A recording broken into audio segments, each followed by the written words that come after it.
મારા મત વિસ્તારના જામવાડી ગામે 2-4 ખેડૂતો દ્વારા ગેરકાયદેસર પુલિયાનું કામ ચાલુ કર્યું. એટલે ત્યાંના સરપંચીએ 3 નોટિસ આપવા છતાં બંધ ન કર્યું અને સરપંચશ્રીએ મામલતદારને રજૂઆત કરી. એટલે મામલતદારે એ પુલિયું બનાવવા માટે મનાઈ હુકમ આપવામાં આવ્યો.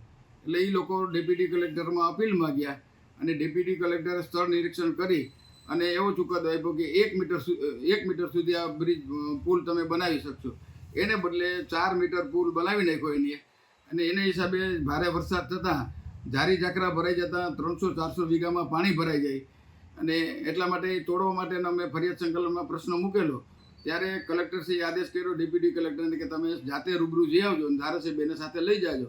એટલે ધારાસભ્ય, હું અને મામલતદાર ત્રણેય ગયા હતા અને આપના કાર્યકર ત્યાં આવી અને મારી સામે દલીલ કરતા હતા. એટલે મેં એને કીધું કે ભાઈ આ ગેરકાયદેસર છે ને પુલ તોડવો જરૂરી છે. એટલે બોલાચાલી થઈ છે ને સામાન્ય જે કંઈ રૂટિનમાં અમારા શબ્દ વપરાણા હોય એ રૂટિન શબ્દો છે આ વિસ્તાર માટે. કોઈ ગાળું બોલ્યો નથી કોઈને.